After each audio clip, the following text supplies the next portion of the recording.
When he shows up at my door, I can tell he's been crying.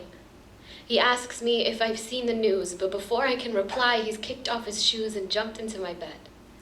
The moment I sit with him, he bends toward me like a tree that's been whipped by the wind, finally given in and no longer able to stand, so I use my hands like a splint, wrapping around his broken body, holding tired limbs in place, encasing his chestnut splintered skin as best as my olive arms can, and I tell him, "Sweetheart, you are a forest, branching out and growing, knowing that even when you were devastated, you were created with the ability to be reborn. So let us mourn the loss of your kin.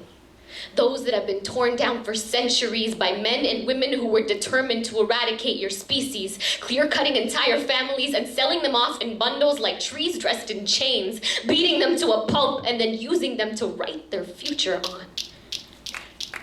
This beautiful man with skin like a maple crumbles in my arms, sparks fire in me that I long to extinguish, rests cinnamon cheek on my pale chest, and I do my best impression of a boat trying to keep calm during a storm.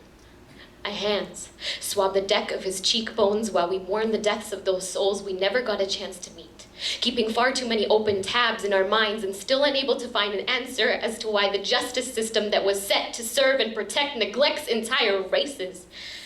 His breath becomes reckless wind song.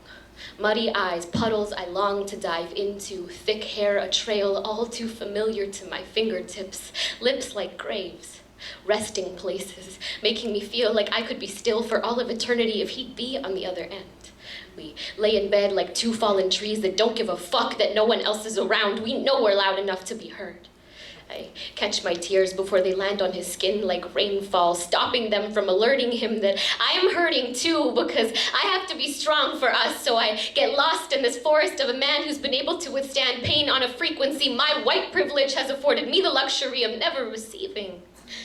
When he's finally sleeping, the embers in me still burn, so I purge perturbed ash in the form of questions like, who came up with the word race to describe different groups of people? Because a race is a competition, a rivalry. I looked it up in the dictionary, and under the verbs category, I read things like contend, run, hurry, sprint, charge, beat, rapidly, shoot.